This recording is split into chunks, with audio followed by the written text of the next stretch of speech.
AOC. A very sad story about AOC. Despite the fact that AOC is the youngest elected member of Congress, despite the fact that AOC is completely unqualified for her position on any intellectual or governmental level, despite the fact that AOC earns close to $180,000 a year and lives in a luxury apartment in Washington, D.C., she's a victim, don't you know? And she's a victim because she has student loan debt.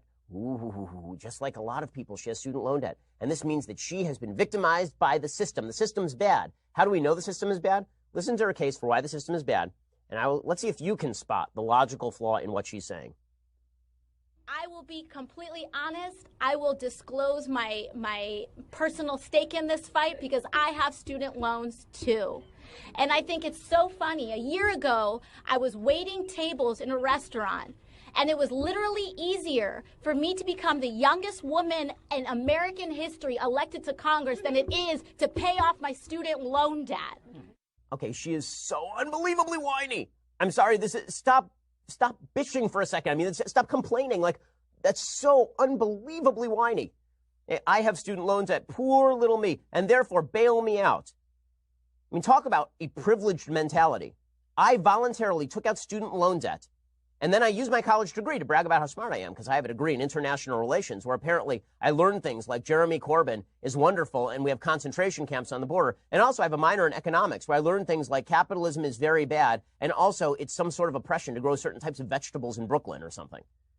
And then she stands around talking, oh, poor little AOC. Oh, the heart weeps. Oh, we all have to. Okay, so if her contention is that it was easier for her to get elected to Congress than to pay off her student loan debt, this is an excellent case for her not being in Congress. It's an excellent case. And I will tell you why. If you are unable to pay off your student loan debt, I have a proposal. If you are unable or unwilling to pay off your student loan debt, you should not be a representative in the public sphere. Number one, you got skin in the game and you're bailing yourself out. So if you're bailing yourself out, that's not great. That's not a great thing. Because here we're not talking about you keeping more of your own money. We're talking about you being forgiven debt that you voluntarily took out.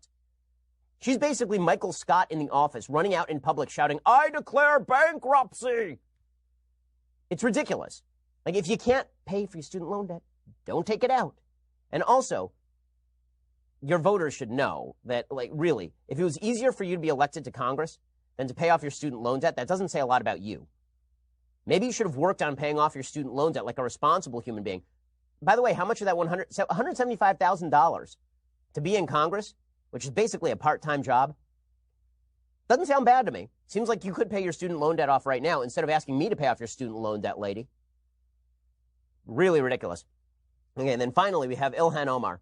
So Ilhan Omar, who may or may not have once married her brother, this is still under dispute according to the Minneapolis Star-Tribune.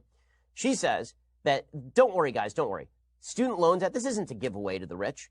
We need to do it right now. It's not a giveaway to the rich to give a bunch of people who graduated college and voluntarily took out debt forgiveness for their loans, as opposed to, low-income people who have to take out loans from payday lenders and stuff. No, we should definitely make sure that people who graduated from Harvard with $200,000 in debt, that their loans must be paid off. That's not a giveaway to the rich, says Ilhan Omar. What my bill does is simple as it is revolutionary, as Senator Sanders says. It cancels all of 1.6 trillion student loan debt. No exceptions, no questions asked, full cancellation. You might ask, why full cancellation? What about the people who can pay off their student debt? Well, let me say this. The children of Donald Trump aren't asking or taking out student loans. Canceling student debt is a problem of the poor and the middle class, not of the rich. Okay, that's absolute, utter horsepucky. It's absolute nonsense. You know the reason it's absolute nonsense? Because many rich people do take out student loan debt, specifically because they want their kids to have to pay off the debt. Okay, also, many people take out student loan debt because the student loans are actually really low interest rates. It doesn't make a lot of sense to pay cash out of pocket now when you could incur a low interest rate over time. Also, the idea is that you have increased your earning potential by going to college. So the question isn't, were you rich when you went into college and took out the loan debt? The question is, are you richer coming out? Because that was the whole bargain, wasn't it? Is that you were going to have a higher earning potential, and therefore you can pay off the debt. None of this makes any sense, but that's okay. It doesn't have to make sense. It's free stuff for everybody. Yay, Democrats. Don't you feel more free? I feel more free knowing that there are a bunch of Democrats who... Representative Tulsi Gabbard, who is Hindu, reached out to top Democrats to ask that Hindus be specifically mentioned in the resolution. Other members have suggested Catholics, Muslims, and all forms of racism should be added too. Pelosi then replied, what's too broad about fighting hatred wherever it exists? Well, first of all, you're not fighting hatred where it exists. Your representative sits on the Foreign Affairs Committee. You have said that she is not anti-Semitic and that she did not participate in anti-Semitism. Representative Pelosi. Pelosi was specifically asked about this. She said she didn't think that Ilhan Omar's comments were intentionally anti-Semitic. What in the hell does that even mean? Intentionally anti-Semitic. What? She was walking along the street, she slipped in a puddle, and boom, she started spouting anti-Jew hatred? I know it happens to me all the time, just walking down the street, anvil falls on my head, and suddenly I'm shouting about the KKK being great. Ilhan Omar does this stuff every 2 weeks. She can't help herself. Intentionally anti-Semitic. The intellectual dishonesty, the willingness to overlook all of this, to pander to their intersectional new faces, it's astonishing. It's astonishing. Let's be real. The real reason the New York Times didn't cover the hate crime uptick in New York City is because the purveyors were largely from minority groups, statistically speaking. They weren't going to cover that. They weren't going to cover that because for the Democrats, not all hatred is to be condemned, only hatred that affects the intersectional coalition.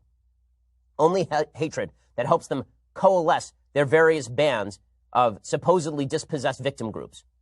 And Jews aren't to be included in that, even though they are the smallest of these victim groups and the most likely to be targeted by hate crimes, because that might divide the Democratic base. Intersectionality is a dangerous drug. Democrats have been taking it, and now they've OD'd. Representative John Yarmouth said, we've already voted on it. He said, whatever we do, it's going to look like we're responding specifically to her and to AIPAC. Well, it should look like you're responding specifically to Ilhan Omar. She's the one who started this. Majority Whip James Clyburn conceded some members felt Omar had been singled out for her comments. He said, of all hate, anti-Semitism, Islamophobia, racism, all that stuff. And then James Clyburn let the cat out of the bag. Then James Clyburn really let the cat out of the bag. You ready for the ugliest garbage you've ever heard from Majority Whip James Clyburn of South Carolina? You ready for this? This is from The Hill. Clyburn came to Omar's defense on Wednesday, lamenting that many of the media reports surrounding the recent controversy have omitted mentioning that Omar, who was born in Somalia, had to flee the country to escape violence and spent 4 years in a Kenyan refugee camp before coming to the United States. Her experience, Clyburn argued, is much more empirical and powerful than that of people who are generations removed from the Holocaust, Japanese internment camps during World War II, and then the other violent episodes that have marked history. I'm serious about that. There are people who tell me, well, my parents are Holocaust survivors. My parents did this. It's more personal with her, Clyburn said. I've talked to her, and I can tell you, she is living through a lot of pain. This is vile. Vile. So anti-Semitism no longer matters because you see Ilhan Omar suffered. You know who else suffered? Ayaan Hirsi Ali. You know what the left has done with Ayaan Hirsi Ali? They've othered her. They've decided that she cannot be heard. They've tried to ban her from campuses because she is anti-radical Islam. They've done that. She had the same worse experiences than Ilhan Omar. I'm not aware that Ilhan Omar was a victim of female genital mutilation as Ayaan Hirsi Ali was. Doesn't matter. Ayaan Hirsi Ali has been ousted by the Democrats and othered by the Democrats. But don't worry. Ilhan Omar can be as anti-Semitic as she wants to because who cares about the Holocaust? It happened so long ago. Now imagine for a second a Republican saying about the history of slavery. You know what? People should stop complaining that America enslaved people. They really should stop complaining about it altogether. Like, we shouldn't even mention it. And if somebody says something racist today, that is linked to the legacy of slavery. If somebody says something about enslaving black people today, that is linked to the legacy of slavery, we shouldn't, that was 150 years ago. Were you enslaved? Happened a long time ago. People on the left would be angry to suggest that because you had people who died in the Holocaust, well, you haven't suffered as, what is this, competitive suffering?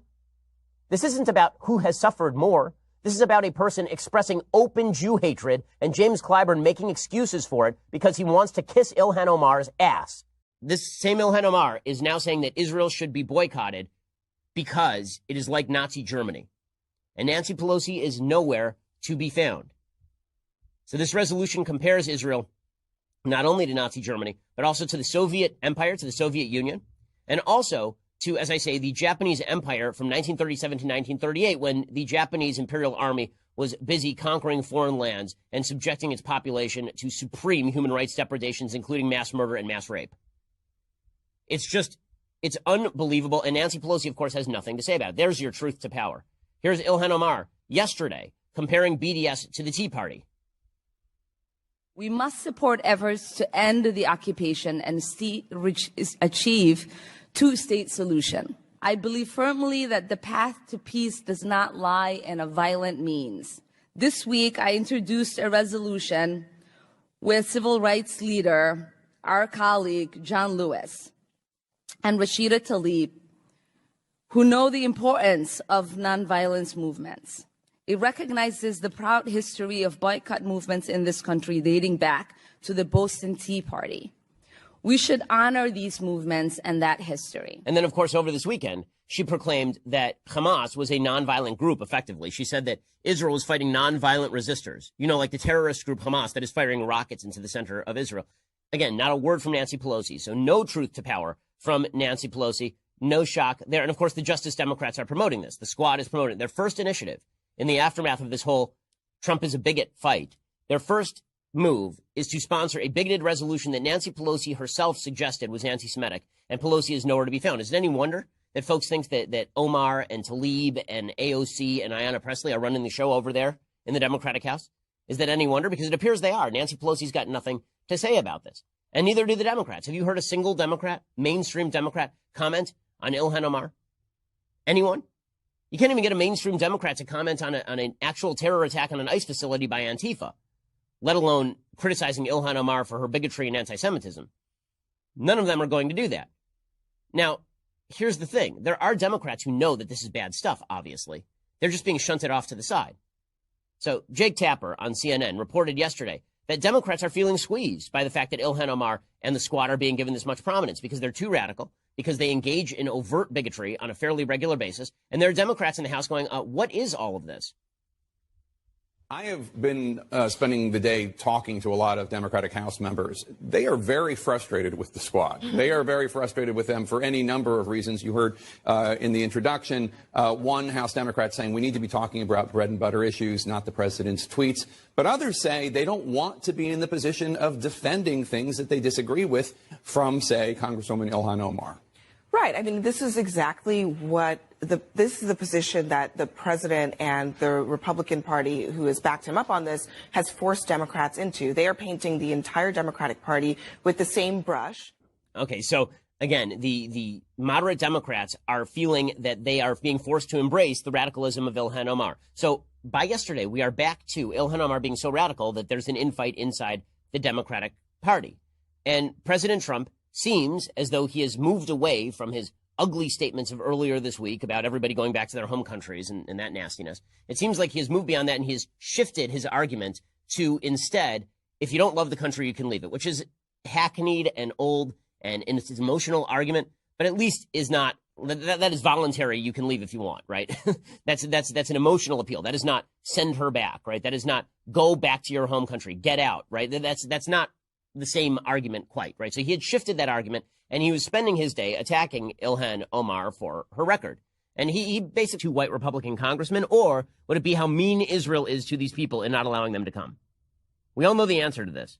If we were talking about Steve King and Pat Buchanan, as a representative, then this would be the story. The story would be their evil, terrible, horrible, no good, very bad beliefs.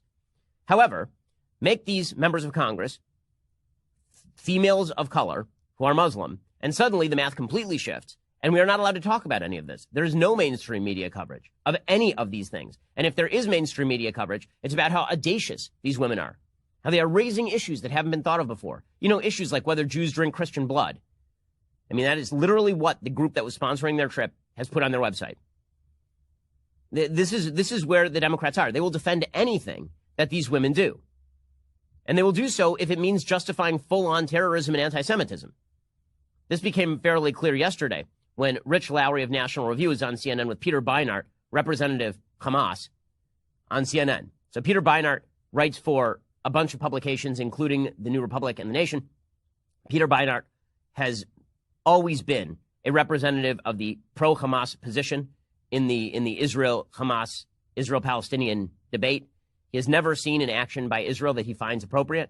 He has always justified, and he justified terrorism yesterday on CNN, on national television, in order to defend Omar and Tlaib. This is how far the left is willing to go to defend these women, specifically because they're trying to, again, grab hold of the passionate base in full knowledge that they are alienating moderates in the process. Here's Beinart being insane. Palestinians don't have to be saints in order to deserve the basic rights that all of us take for granted.